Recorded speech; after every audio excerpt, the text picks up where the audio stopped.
Et on ouvre donc ce journal avec ce nouvel attentat terroriste hier soir à Bruxelles. 2 ressortissants suédois qui se rendaient à un match de football ont été abattus par un individu radicalisé qui a été interpellé depuis.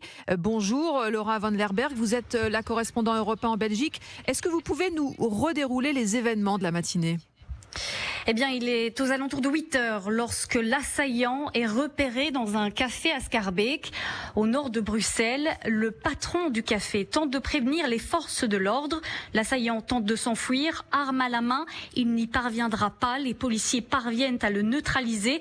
Il est blessé au thorax. En route vers l'hôpital, il fait 2 arrêts cardiaques et il décède à son arrivée vers 9h38. C'est donc la fin d'une longue chasse à l'homme.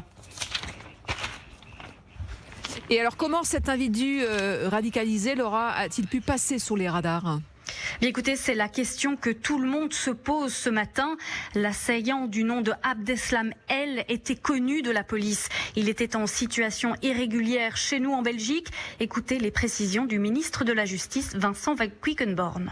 Le suspect est un Tunisien de 45 ans qui a demandé l'asile dans notre pays en novembre 2019. Il était connu des services de police pour des faits suspects, trafic d'êtres humains, séjour illégal et atteinte à la sûreté de l'État. Il était d'ailleurs radié en 2021 du registre national belge. Aujourd'hui, le niveau de la menace en Belgique est relevé à 4 sur 4, ce qui veut dire une présence policière renforcée sur tout le territoire. Merci Laura Van Lerberg, correspondante européenne en Belgique. Et j'ajoute que pour les enquêteurs, l'origine des victimes n'est pas un hasard.